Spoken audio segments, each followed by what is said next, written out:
भूल भुलैया पार्ट 3 जो कि अनीस बज्मी द्वारा डायरेक्टेड है और इसमें कार्तिक आर्यन, तृप्ति डिमरी, विद्या बालन, माधुरी दीक्षित एक बड़ी कास्ट के साथ ये सिंघम अगेन के अगेंस्ट आई है। और इस मूवी में आपको रो बाबा का पार्ट 2 दिखाया जाएगा। मतलब जो भूल भुलैया 2 के बाद की पार्ट भूल भुलैया 3 में जो कार्तिक आर्यन एज जो रो बाबा रिप्रेजेंट हुआ वो पार्ट 2 में भी हुए थे, लेकिन अब की जो है मंजूलिका का जो कैरेक्टर दिखाया गया वो पार्ट 1 से लिया गया।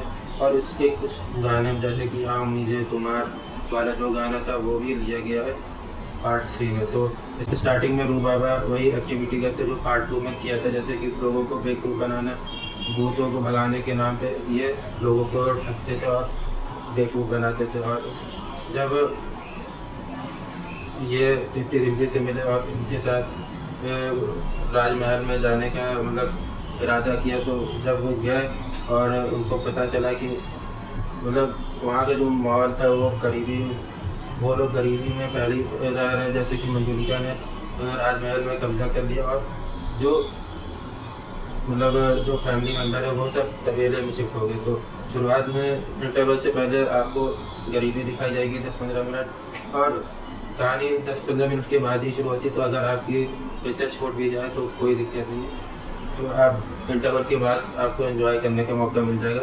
तो 10-15 मिनट आपको यही सब दिखाया जाएगा। और जब विद्या बालन की एंट्री होती है एज मतलब जो कि पुराने ज़माने की जो चीज़ें होती हैं उनकी खोज के लिए निकलती है, तो विद्या बालन का रोल ऐसा है कि ये पुरानी चीज़ों की खोज करती रहती, तो ये अलग अलग जगह जाती है तो खोज करती है, एशियन चीज़ों की खोज करती है। तो किसी ने इनको भेजा, इनके मतलब मालिक ने इनको यहाँ पे सर्वे करने के लिए, तो ये यहाँ पे आई।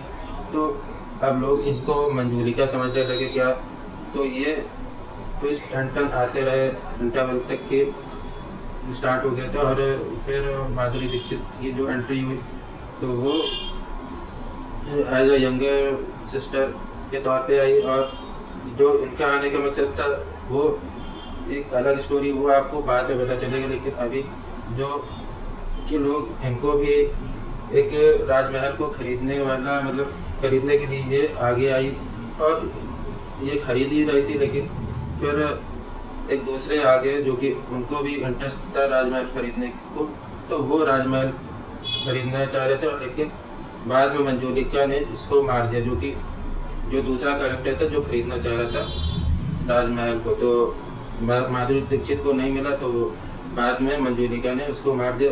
और लोग समझ रहे कि मंजूलिका माधुरी दीक्षित विद्या बालन है। तो एंड तक की आपको क्लाइमेक्स में जाके पता चलेगा असल में मंजूलिका है कौन।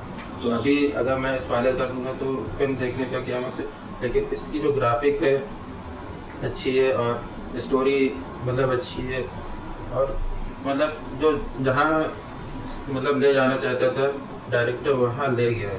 तो मतलब 2 बहनें होती हैं और एक भाई होता है, तो जो 2 बहनें होती हैं वो मतलब क्या होता है कि भाई जो है उनको गद्दी मिल जाती है, राज गद्दी, तो उस गद्दी को पाने के लिए इन तीनों में आपस में जंग होती है। तो ये मतलब क्लाइमैक्स का पार्ट है, तो ये आपको स्टोरी के एंड में पता चलेगा कि असल में जो कार्तिक आर्यन है उनका जो डबल रोल है, मतलब जो दोनों सिस्टर का जो भाई है राजा देवेंद्र नाथ सिंह, वो कार्तिक आर्यन का डबल रोल है, जो कि पुनर्जन्म लेके कार्तिक आर्यन एज अ रू बाबा मतलब बना है।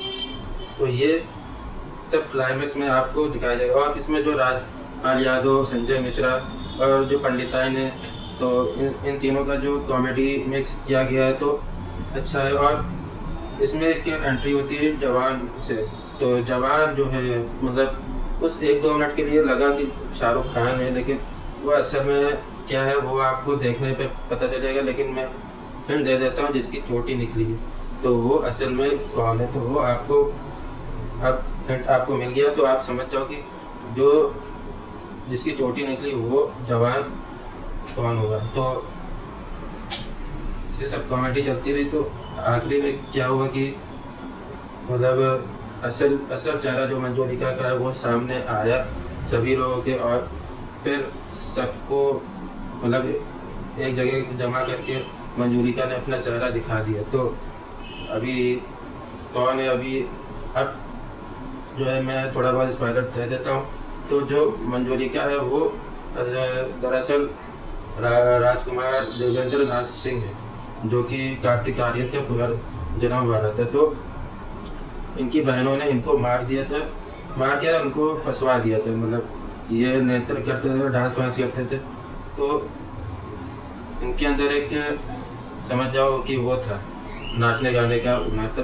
तो ये राजा ने देखा और उनको फिर जला दिया। तो ये सब ये राजा के साथ हुआ, राजकुमार देवेंद्र नाथ के साथ, और फिर राजा ने इनको कैद करवा दिया। तो ये कहानी आपको मतलब एक अच्छी स्टोरी दिखाई गई है और दिल को छू जाने वाली। तो क्लाइमेक्स अच्छा है और आप लोग देख सकते हैं, फिर जा सकते हैं, और एक एंटरटेनमेंट मूवी भी है। और जिसने अगर पार्ट 2 नहीं देखी है वो उसको पार्ट 3 समझ में नहीं आएगा। और जो पार्ट 1 है उसकी जो थोड़ा बहुत जो कॉमेडी है वो कार्तिक आर्यन करते हुए नजर आए अक्षय कुमार की, लेकिन दरअसल उसमें अक्षय कुमार नज़र नहीं आएंगे, लेकिन उनकी डायलॉग बाजी जो है वो कार्तिक आर्यन अच्छे से कर रहे थे। और लग भी रहा था कि पार्ट 1 की जो कह सकते हैं कि डायलॉग समझ में आ रहे, तो थोड़ा बहुत लगता है कि वो डायलॉग आ रहे हैं। तो मूवी अच्छी है, 3.5 रेटिंग के साथ है, और आप लोग देखने जा सकते हैं अगर एंजॉय करना चाहते हैं, और अच्छी मूवी। ओके, शुक्रिया।